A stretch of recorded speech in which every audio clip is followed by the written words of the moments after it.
रवींद्र वस्त्रनिकेतन घेऊन आले लाडकी बहीण रक्षाबंधन सेल।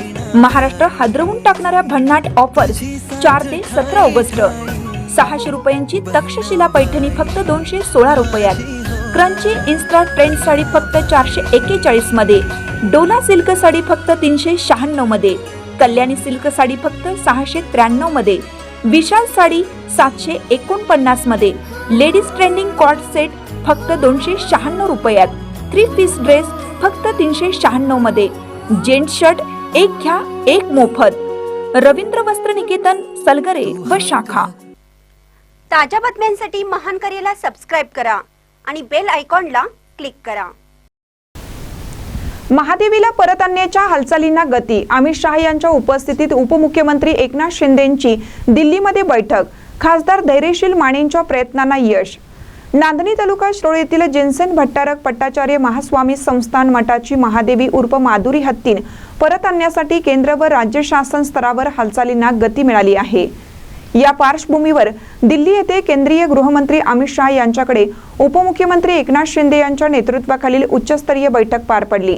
या बैठकीत शिवसेनेचे खासदार डॉक्टर श्रीकांत शिंदे, खासदार धैर्यशील माने उपस्थित होते। या बैठकीत महादेवी हत्तीन परत आणण्यासाठी तातडीने आवश्यक ती पावले उचलण्याचे स्पष्ट निर्देश गृहमंत्री अमित शहा यांनी संबंधित यंत्रणांना दिले।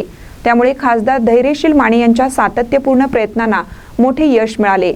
कोल्हापुरात वनतारा संस्थेच्या सीईओना खासदार डॉक्टर श्रीकांत शिंदे यांच्या माध्यमातून खासदार माने यांच्या पुढाकाराने बैठक घेण्यात आली होती। या चर्चेनंतर वनतारांनीही सकारात्मक भूमिका घेतली। या बैठकीच्या पार्श्वभूमीवर मुंबई येथे मंगळवार दिनांक 5 रोजी मुख्यमंत्री देवेंद्र फडणवीस यांच्यासोबत बैठक पार पडली। या बैठकीमध्ये खासदार धैर्यशील माने यांनी सुप्रीम कोर्टात महाराष्ट्र शासनासोबत पुनरावलोकन याचिकेत स्वतः वनताराने मठाच्या बाजूने पक्षकार व्हावे अशी मागणी केली होती। या मागणीलाही सकारात्मक प्रतिसाद देत वनताराने पक्षकार होण्यास संमती दर्शवली आहे।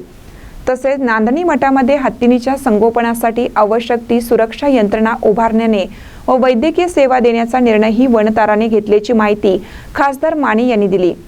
बैठकीस खासदार नरेश म्हस्के, खासदार मिलिंद देवरा, खासदार संदीपान भुमरे, खासदार श्रीरंग आप्पा बारणे, खासदार रवींद्र वायकर उपस्थित होते। महानकर न्यूजसाठी विकास लवाटे, यड्राव।